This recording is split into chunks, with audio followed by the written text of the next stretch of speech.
Welcome back to Hardball. As we pointed out in the past few weeks, there are several states where Republicans have floated the idea of changing how electoral votes are divvied up. The states all have two things in common. Republicans control the state legislatures and governors' mansions, and President Obama won the last two elections in those states. Well, the scheme seemed to have crashed before they even began in most of those states. In Florida, for example, top Republicans have publicly backed away. In Virginia, a bill in the state Senate was killed in committee. In Ohio, the Republican governor indicated he was opposed. It's the same in Michigan and Wisconsin, where even Paul Ryan recently said he was against the change. That leaves just one state for now, Pennsylvania. And Republicans there seem intent on going ahead. Senate Majority Leader Dominic Pileggi says he will introduce legislation this month that would change how the state's electoral votes are awarded, changing it from winner-take-all to a proportional system based on the popular vote. That would mean instead of Obama winning all of the state's 20 electoral votes, he would have gotten only 12. It's another example of Republicans trying to fight a demographic war that is going against them. Will this latest scheme succeed? Jim Byrne is the chairman of the Democratic Party of Pennsylvania, and Eugene Robinson is a columnist for the Washington Post and an MSNBC political analyst. Mr. Byrne, thank you so much for joining us. You've been keeping an eye on the other side up there in Pennsylvania. In Harrisburg, what is it about Harrisburg? When they get to the Capitol, they all sit around and play cards or whatever they do. They try to think of new, weird ways to win a state without getting the most votes. It seems to be an indoor sport up there.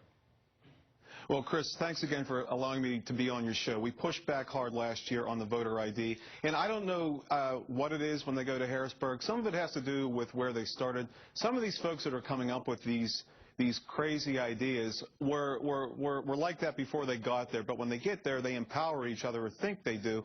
The bottom line is we've been right on the issues in Pennsylvania. Our candidates have been right on the issues in Pennsylvania. We have won the presidency here since 1988. If the Republicans would do it the easy way instead of trying to rig the system, put a moderate candidate up who is more in touch with the needs of Pennsylvanians versus these radical right and extreme candidates that they continue to bring, maybe they would be more competitive. But instead of doing that or choosing to do that, they have to try to rig the system because the folks they're serving up in Pennsylvania continue to get sent back in defeat. That's right. You know, Gene, Philadelphia, for example, 85% for the Democrat. Yeah. I grew up in that state. It was always a 50-50 kind of state. If it was a reasonable, moderate Republican running, they could win. Yeah, but, you know, look at those suburbs around Philadelphia. I mean, that's the real battleground now. They think the Republican Party's a whack job.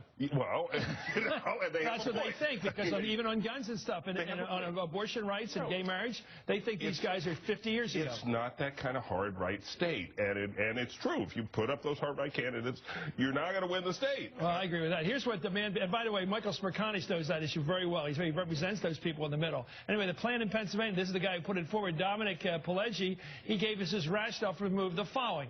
Anyone who voted for Governor Romney, and many Pennsylvanians did, does not have any reflection of that vote in the Electoral College vote.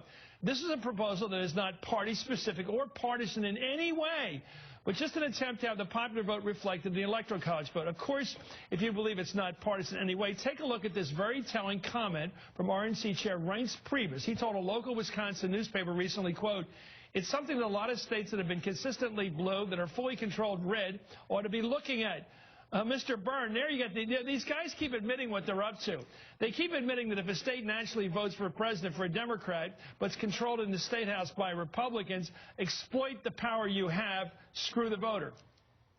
One of the best pieces of evidence we used last year against the voter ID, at least to push it back, was the statements of the Republican leadership, specifically Leader Terzai, who said the voter ID was all about allowing Mitt Romney to win Pennsylvania. Now we have the head of the RNC, the top Republican in the nation, admitting what we already knew, specifically that they can't win on a fair playing field. So where we have control of the legislature, where we have control of the governor's mansion, let's rig the rules, let's pass some legislation, get it past the Democrats, and be more competitive with weaker candidates. And what a coincidence that they're not trying to do this in states that Republican to begin with. Again, it's about cheating to win because they can't win on the merits. They don't have candidates that can win on the merits. I look at it with Latino voters now who are in play with President George W. 40%. Yeah. Now it's up to 70% Democrat.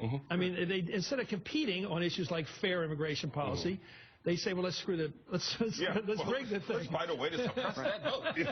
I mean, Newt Gingrich, right, the day after the election said something really smart. There's something we don't get. We Republicans don't get about the electorate, and we better figure it out. But instead of trying to figure it out, they're kind of trying to figure out how to put a thumb on the scale here and shave, off the weights there. And rig it. It's not ultimately going to work. It's trying to hold back the sea. This does show one thing, though, how important those state-level elections are. Yeah, Democrats have let that go the wrong way. Exactly. I want to ask Mr. Byrne about that. Is this a wake-up call for Democrats who are involved with fights for the governorships, fight for the legislatures, because they don't get the PR time, and they don't get attention on this show, I have to admit. But then they seem to matter because they decide on reapportionment, they decide on gerrymandering, they decide on election law. And all of a sudden you find yourself going into a presidential election with the rigging already in place.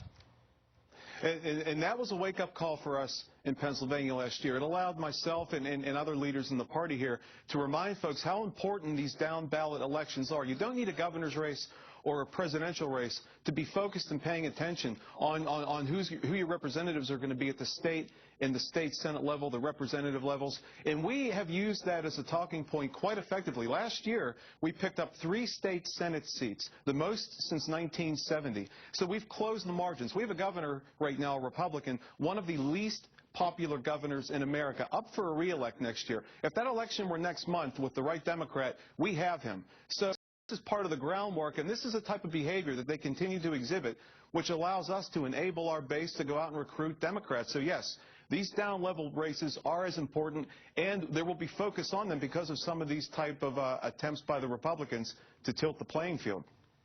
Well, Jim, I think you got a shot at beating Corbett if you get the right candidate. I think the 2-year term guarantee is off for Corbett, as you and I know. He has not deserved that re-elect, that's for sure. Anyway, thank you, Jim Byrne, and thank you, Eugene Robinson. As always, we'll be right back, and this is Hardball, the place for politics.